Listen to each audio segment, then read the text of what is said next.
BJP தமிழ்நாட்டுல ஓரளவுக்கு வளர்ந்துச்சு அப்படின்னா அதுக்கு ஒரே ரீசன் அண்ணாமலை அவர்கள் தானே. சரி இப்ப அண்ணாமலை அவர்கள் இன்னும் ஒரு 4-5 நாள்ல இருந்து மோடியை திட்டுவாரா பாராட்டுவாரா? ஏன் சிரிக்கிறீங்க? பதில் சொல்லுங்க. அதுதான் பிஜேபிக்கும் அவர் புதிய கட்சி ஆரம்பிச்சா கூட பிஜேபியோட ஐடியாலஜிய சுமக்கதான் போறாருன்னு தான் பேசுறாங்க. ஆனா இன்னும் அவர் என்ன ஐடியாலஜின்னு தெளிவா சொல்லல. அப்துல் கலாமும் மீதிக்கெல்லாம் என்ன சொல்றாரு? எல்லாரும் பேரும் சொல்றாரு. எடப்பாடி பழனிசாமியே பேர் சொல்றாரு. ஆக மொத்தம் இரு கண்கள் இரு துருவங்கள் அதெல்லாம் சொல்லிட்டு முத்துராமலிங்க தேவர் சொல்லிட்டு இந்த கவுண்டர் தேவர் கட்சி மாதிரி ஆயிடுமா? இது ஆன்லைன் கட்சி தானே. அது எல்லாருமே ஆன்லைன் கட்சியில போய் அப்புறமா கிளாஸ் நடத்த போறாரா இவரு? யூசினுக்கு சொல்லாம வேண்டாமான்னு பயமா இருக்கு. இப்ப அண்ணாமலைக்கு அந்த படம் இருந்தா எங்க வந்து பணம்? ஏன் இன்னைக்கு அவர் டெல்லியில இருந்து பேசினாரு, சென்னையில இருந்து பேசினாரு, கோயம்புத்தூர்ல இருந்து பேசினாரு, ஏன் யூடியூப்ல பேசுறாரு? அவர் நிருபர் கூட்டம் ஏன் வைக்கல? விஜய் அவர்களுக்கு யங்ஸ்டர்ஸோட ஓட்டு நிறைய விழுந்திருக்கு. அப்ப யங்ஸ்டர்ஸ் ஒரு யங்கான ஒரு தலைவரை தான் தேடுறாங்க அப்படிங்கறத புரிஞ்சுக்கிட்டு மேபி தனக்கும் ஒரு விதமான ஃபேன்ஸ் இருக்காங்க. இந்த புதிய பயணத்தை தொடங்கி இருக்கிறதுக்கு சான்ஸ் இருக்குமா? இருக்கு. there are many possibilities. எல்லாம் இருக்கு, யாரும் இல்லைங்க. விஜய் அவருடைய பாணியிலே சொல்ல போனீங்கன்னா ஒரு சிங்கம் இருக்குது, சிங்கத்துக்கு பின்னாடி ஒரு முயல் போக முடியுமா? இப்ப பாரதிய ஜனதா கட்சியினுடைய எடுபடியாக இருந்தாருன்னா இவர் திராவிடியன் பாரதிய ஜனதா பார்ட்டியா? அப்போ இவரு தமிழ்நாட்டில் அரசியல் செய்ய வேண்டும் என்றால் தாவேக்காவுக்கு எதிர்ப்பாக இருந்தால் பொதுமக்கள் இன்னும் ஒரு 2-3 வருஷத்துக்கு உங்களை ஒத்துக்க மாட்டாங்க. அதுக்காக தான் இவர் சொல்றாரு ஆன்லைன் கட்சிங்கிறாரு. அப்ப இந்த ஆஃப்லைன் கட்சி ஆக்குவாராம், அப்புறமா முழு கட்சி ஆக்குவாராம். இப்போ ஒவ்வொரு மெம்பர்ஷிப் சேர்த்துட்டீங்கன்னா ஒவ்வொருக்கும் நீங்க கிளாஸ் எடுக்க போற வீத லீடர்ஸ்ட்டா ஒவ்வொருத்திட்டையும் 1000 ரூபாய் வாங்குறாங்கன்னு என்ன அர்த்தம்? அதுக்கு ட்ரைனிங் பண்றதுக்கு நீங்க என்ன தலைவர் என்ன வேண்டிக்கிறது? கருணாநிதி பணம் வாங்கினாரா இல்ல விஜய் பணம் வாங்கினாரா? இல்ல அடுத்து ஒரு சட்டமன்றம் கூடுவதற்கு முன்னதாக ஸ்டாலினுடைய அமைச்சர்கள் இருந்த 3 அமைச்சர்கள் கைதாவார்கள். நியூஸின் நேயர்களுக்கு வணக்கம். இன்றைக்கு நேர்காணல நம்ம கூட இணைஞ்சிருக்காங்க மூத்த பத்திரிகையாளர் திரு டெல்லி ராஜகோபாலன் அவர்கள். நிறைய கேள்விகள் கேட்க போறோம், வாங்க பேசலாம். வணக்கம் சார். நமஸ்காரம். சொல்லுங்கம்மா. அதாவது அண்ணாமலை அவர்கள் புதிய கட்சியை தொடங்க இருக்காங்க, புதிய பாதையில பயணிக்க இருக்காங்க. அதுக்கான அனௌன்ஸ்மெண்ட் அவங்க கொடுத்திருக்காங்க. ஸோ இதுவுமே ஒரு யங்ஸ்டர்ஸை ஈர்க்கக்கூடிய ஒரு கட்சியாக இருக்க போகுது. அப்படிங்கும் போது முதல்ல அவருக்கு அந்த மனக்கசப்பு பிஜேபியோட ஏன் வந்தது? மனக்கசப்புன்னு சொல்லி அவருக்கு எவ்வளவு இம்பார்ட்டன்ஸ் கொடுத்தாங்களே. அவருக்கு பொதுக்குழுல மெம்பரா போட்டாங்க, தேசிய செயற்குழுல மெம்பரா போட்டாங்க, தேசிய பாரதிய ஜனதா கட்சியினுடைய தீர்மானங்களுக்கு முன்மொழிந்தார், வழிமொழிந்தார். யோகி ஆதித்யநாத், ராஜ்நாத் சிங் போன்றவுடன் கூட பழகினாரு. நரேந்திர மோடி சென்னைக்கு எப்போ வந்தாலும் சரி இவர் முதுகுல தட்டி கொடுத்துருக்கார் பொதுமக்கள் நடுவுல. அண்ணாமலை என்றால் பலத்த காரகோஷம். என் மண் என் மக்கள் யாத்திரைக்கு இவர் சென்றதுக்கு வரவேற்பு. இதெல்லாம் நரேந்திர மோடியினுடைய கொடைகளை தான் நம்ம பண்ணாரு. இவர் பேருக்கு வருமா?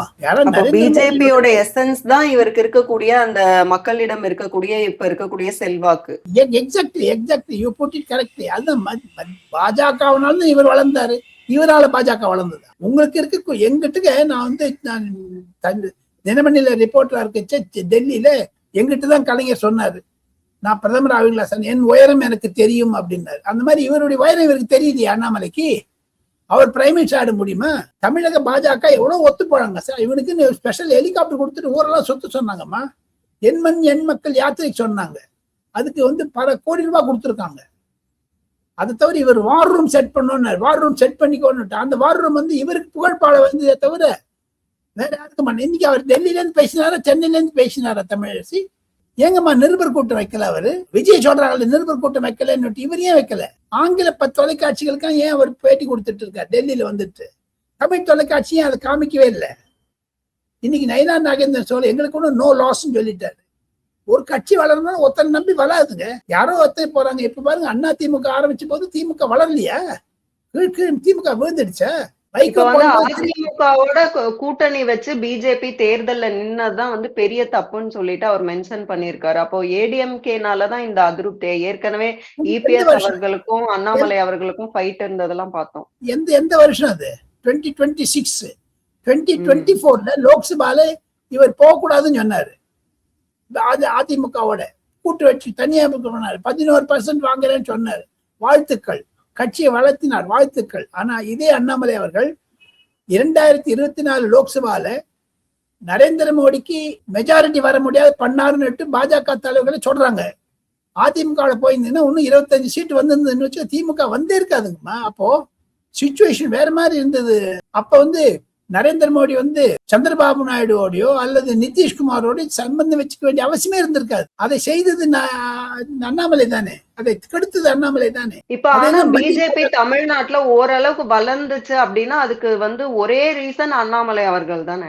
சரி சரி, இப்ப வந்து திமுக வளர்ந்ததுன்னா ஸ்டாலின், தமிழ் வெற்றி கழகம் வளர்ந்ததுன்னா மிஸ்டர் விஜய். இப்படி பார்க்க போனீங்கன்னா ஒரு பர்சனாலிட்டி கல்ட் இருக்கத்தான் இருக்கும், யாரும் இல்லைன்னு சொல்லல. காங்கிரஸ் இன்னையே தமிழ்நாட்டில் வளரல, ஆள் இல்லை. செல்வ பெருந்து அவன் திமுக முதுகலை சோவாங்க இல்லையா, அந்த தாவேக்கா முதுகலை சோமுக்கிறாங்க. அந்த அந்த கிளாரிட்டி நீங்க பார்க்கணுமா, உங்க நியூஸின் நேயர்களுக்கு புரிதல் வேண்டும் அதை பற்றி. இப்ப ரஜினிகாந்த் அவர்கள் இந்த அண்ணாமலை அவர்களுடைய இந்த புதிய கட்சிக்கு பின்னாடி இருக்காங்கன்னு பேசப்படுது, அது எதுவும் உண்மையா இருக்குமா? உண்மை இருக்காது. ரஜினிகாந்த் வந்து ரெட் ஜெயிண்டோட போயிட்டாரு. ரஜினிகாந்த் வந்து மத்திய பாஜக ஒத்துக்காது. இதே ரஜினிகாந்த் வந்து தன்னுடைய கட்சியை ரிஜிஸ்டர் பண்ணும்போது தேர்தல் கமிஷன்ல அருண் ஜேட்லி, முன்னாடி இந்த நிதி அமைச்சருடைய மகள் சோனாலி ஜேட்லி தான் அட்வொகேட். அந்த அம்மா தான் ப்ராசஸ் பண்ணாங்க. அந்த அம்மாவை எங்கிட்ட சொல்லிட்டு தேர்தல் கமிஷனருக்கு அதிகாரியும் சொன்னாங்க. அதே மாதிரி அந்த தமிழ் அறிவு மணியனும் நம்ம உண்ணுத்தர் கூட வந்தார். அவங்க எல்லா 2 பேரும் டெல்லிக்கு வந்திருந்தாங்க. அப்ப நான் பார்த்தபோது 3 மணிக்கு நான் பார்த்தேம்மா, 3:30 மணிக்கு அவர் கட்சி இல்லைன்ட்டு க்ளோஸ் பண்ணிட்டு போட்டாரு. என்னங்க அது? ரஜினிகாந்த் எவ்வளவு பில்டப் பண்ணாரு. அர்ஜுன் மூர்த்தி இருந்தார் கூடவே.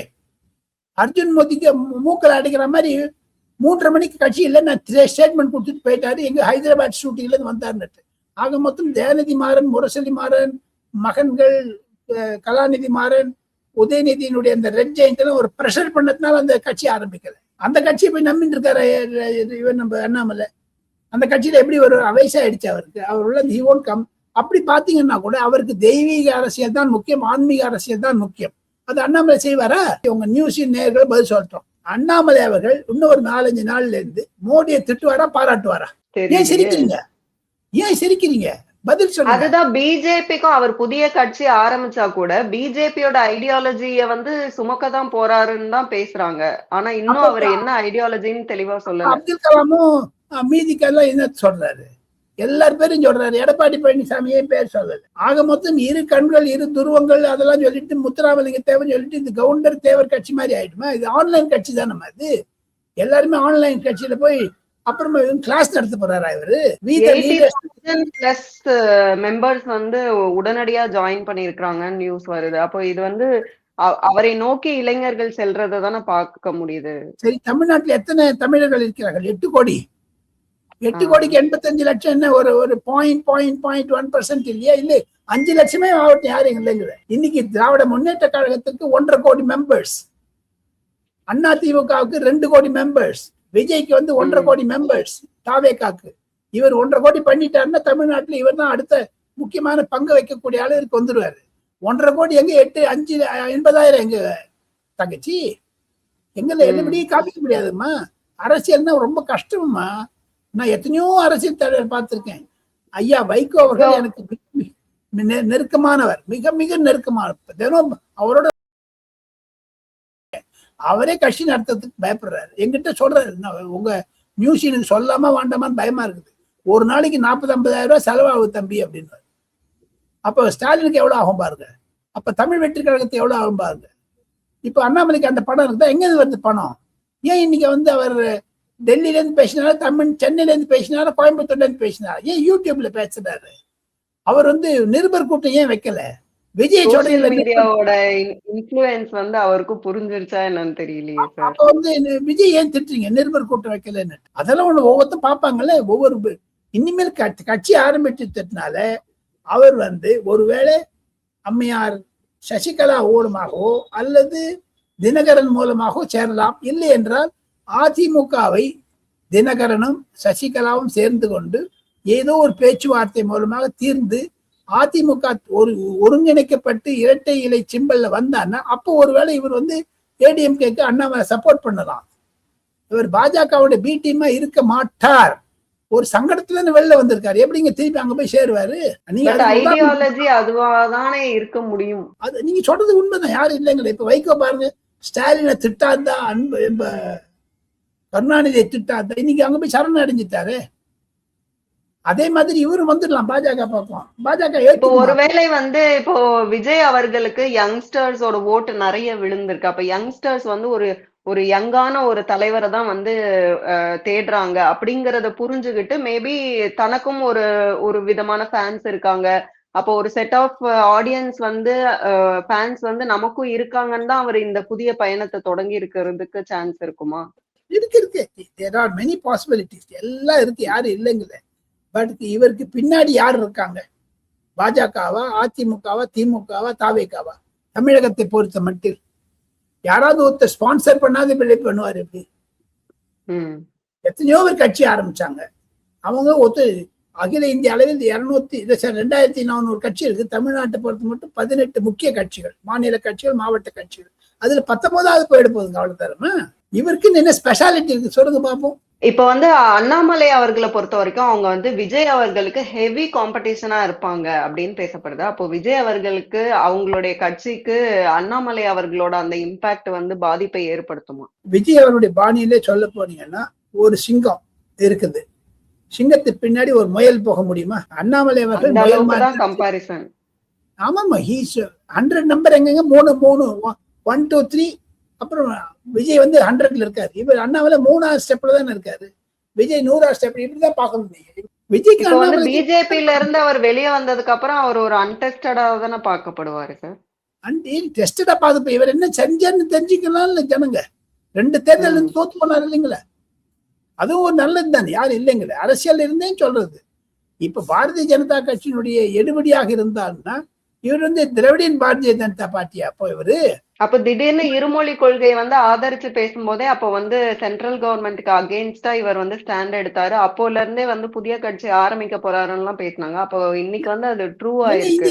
இந்த 18 வருஷமா இருக்குதுங்களா இந்த முன்மொழி கொள்கை? எங்க இன்னைக்கு ஆரம்பிக்கிறாரு அவர் தோத்து போன அப்புறம்? இதே இருமொழி கொள்கை நரேந்திர மோடி இருந்த போது முன்மொழி கொள்கை இருந்தது. சிபிஎஸ்இ வந்தவன்னு சொன்னாங்க, அப்பவே அப்போஸ் பண்ணேன்னு சொன்னாரு. கவர்மெண்ட் இவருடைய அது எதுக்கவே இல்லை. அப்போ அம்மையார் ஜெயலலிதா இருந்த போது சரி, கருணாநிதி இருந்த போது, ஸ்டாலின் இருந்த போது சரி எதிர்த்தாங்க. அந்த எதிர்ப்புக்கு மத்திய அரசாங்கம் செவிசாய்க்கவில்லை. இதே சிபிஎஸ்இல இவரே சொல்லியிருக்காரு, யாரு? அண்ணாமலையே. எத்தனை திமுக எம்பிக்கள் எம்எல்ஏக்கள் ஸ்கூல் நடத்துறாங்க, அதுல ஹிந்தி நடக்குதுன்னு இப்ப மாத்தி பேசுறாரு. ஒரு திமுகவுக்கு எதிராக பேசியவர் இப்ப திமுகவுக்கு ஆதரவாக பேசுகிறார். இவர் திராவிட முன்னேற்ற கழகத்துக்கு எதிர்த்து போட்ட கேஸ் எல்லாம் என்ன ஆகும்? அப்போ டிஎம்கே ஃபைல்ஸ் எல்லாம், அந்த டிஎம்கே ஃபைல்ஸ் 2 வெளியில வரவே இல்லை. அது ஒண்ணு வந்ததுக்கு என்ன ஆச்சு? பழைய பேப்பர் எடுத்து போட்டான்னு சொல்றாங்களே. அது டிஆர் பாலு மேல கேஸ் போட்டுக்காரு, என்ன ஆக போகுது? செந்தில் பாலாஜி கேஸ் என்ன ஆகும்? இந்த ரிஸ்ட் வாட்ச் என்ன ஆகும்? ரஃபேல் ரிஸ்ட் வாட்ச் உங்களுக்கு தெரியல? ரிஸ்ட் வாட்ச் ஒண்ணு போட்டு சொன்னாங்க. அவரை பொறுத்த வரைக்கும் திமுகவும் வந்து தாவேகாவும் வந்து வேற வேற இல்ல, ரெண்டுமே ஒரே கட்சி தான் அப்படிங்கிற மாதிரி ஒரு கம்பாரிசன் ஒரு டைம் பேசியிருந்தாரு.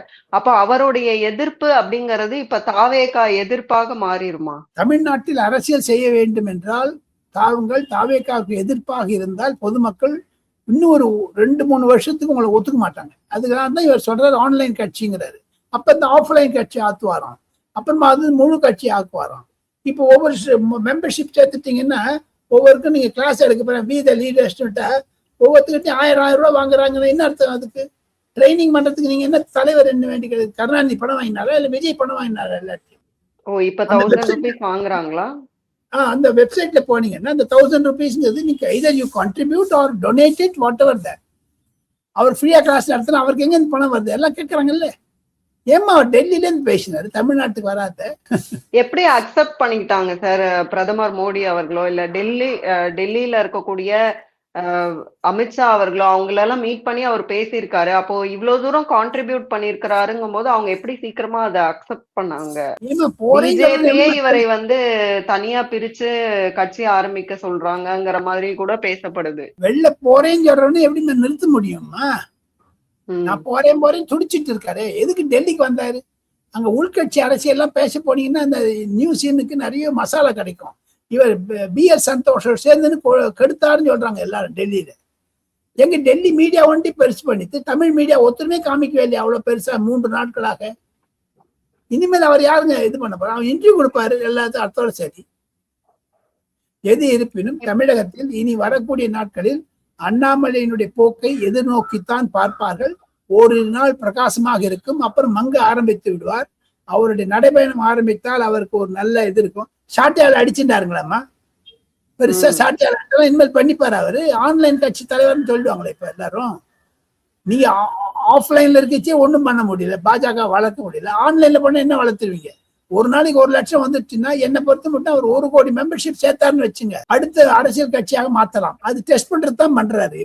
எதுக்கா பாஜக ரிசைன் பண்ணணும்?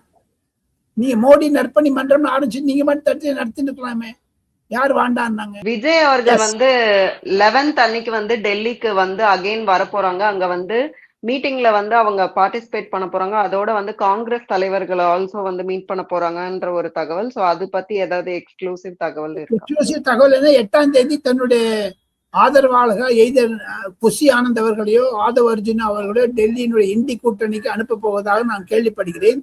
காரணம், திமுக இந்தி அலையன்ஸ்ல இருந்து வெளில வந்துட்டதால 11ஆம் தேதி மதியம் அவர் வந்து சோனியா காந்தியும் ராகுல் காந்தியும் பிரியங்கா காந்தியும் சந்திக்கிறார். அனைத்து காங்கிரஸ் முதலமைச்சர்களும் அந்த விருந்திற்கு கூட்டி இருக்கிறார்கள் என்று நான் கேள்விப்படுகிறேன். அதை தவிர 12ஆம் தேதி காலையில் சென்னை திரும்புகிறார். அதற்கு முன்னதாக அமித்ஷா அவர்களையும் ராஜ்நாத் சிங்கையும் நிர்மலா சீதாராமனை பார்க்க இருக்கிறார் என்றுதான் கேள்விப்பட்டேன். டெல்லி 2வது விஜயம், அவருடைய விஜயம் என்பது கண்டிப்பாக ஒரு டெவலப்பிங் ஸ்டோரியாக தான் இருக்கிறது. இது நடுவே மத்திய பாஜக என்டிஏ அரசாங்கம் என்போர்ஸ்மெண்ட் டைரக்டரேட் சொல்லி தங்களுடைய அனுமதியை KN நேரு மீது அரெஸ்ட் பண்ணலாம் என்று சொல்லி இருக்கிறார்கள் என்று நான் கேள்விப்படுகிறேன். ஓரிரு நாட்களில் KN நேரு கைதாவாரா என்பதுதான் என்னுடைய கேள்வி. ஈவன் இங்க வந்து ஹார்ட் டிஸ்க் வந்து இங்க காணாம போய் அதுக்கப்புறம் செந்தில் பாலாஜி அவர்கள் வந்து தானாவே முன் வந்து பிரஸ் மீட் கொடுத்ததெல்லாம் வந்து மிகப்பெரிய அளவுல வந்து இன்னைக்கு பேசு பொருளா இருக்கு. சோ அந்த ஊழல் முறைகேடுகள் அந்த மின் வாரியத்துல நடந்திருக்கு அப்படின்னு பேசப்படுது. செந்தில் பாலாஜி அவர்கள் மேலேயும் வந்து நிறைய ஆல்ரெடி கேசஸ் இருக்கு. சோ அவரை மென்ஷன் பண்ணியும் அந்த ஊழல் கேசஸ் எடுக்கிறதுக்கு வாய்ப்பு இருக்கா? வாய்ப்பு கண்டிப்பாக இருக்கிறது. காரணம் என்ன என்று கேட்டால், நேற்று செந்தில் பாலாஜி நிருபர் கூட்டம் வைத்து தனக்கு தன்மை நிலை விளக்கம் கொடுத்தார். இனி வரக்கூடிய நாட்களில் செந்தில் பாலாஜி முதலில் கைதாவாரா அல்லது KN நேரு கைதாவாரா என்பதுதான் கேள்விக்குறி. இப்போ 2 பேரும் கைதாயிட்டாங்கன்னா, தமிழ் நான் ஒன்னே ஒன்று சொல்லி முடிச்சிடுறேம்மா, நீங்க கேட்டீங்களே, அடுத்து ஒரு சட்டமன்றம் கூடுவதற்கு முன்னதாக ஸ்டாலினுடைய அமைச்சர்கள் இருந்த 3 அமைச்சர்கள் கைதாவார்கள். சட்டமன்றம் 18ஆம் தேதியோ 19ஆம் தேதியோ கூட இருக்கிறது பட்ஜெட் கூட்டத்திற்கு என்று நான் கேள்விப்படுகிறேன். தாங்கள் சென்னையில் அதை விசாரித்துக் கொள்ளலாம். டெல்லியில் எனக்கு கிடைக்கக்கூடிய தகவல்கள் அதுதான். வரக்கூடிய நாட்களில் விஜய் டெல்லியினுடைய விஜயம் கண்டிப்பாக சிறப்பாக நடக்கும். காரணம், அதற்கு முன்னதாகவே ஒயிட் பேப்பர் கொடுக்க போறான்னு கேள்விப்பட்டேன். தமிழ்நாட்டினுடைய நிதி நிலையை பற்றி வெள்ளை அறிக்கை, அதுவும் ஒரு சுவாரஸ்யமாகத்தான் இருக்கும் என்று கேட்டுக்கிறேன். அடுத்த வாரம் தமிழுடன் நியூஸ் சந்திக்க விரும்புகிறேன். நன்றிமா. Thank you sir. Thank you so much. தேங்க்யூமா.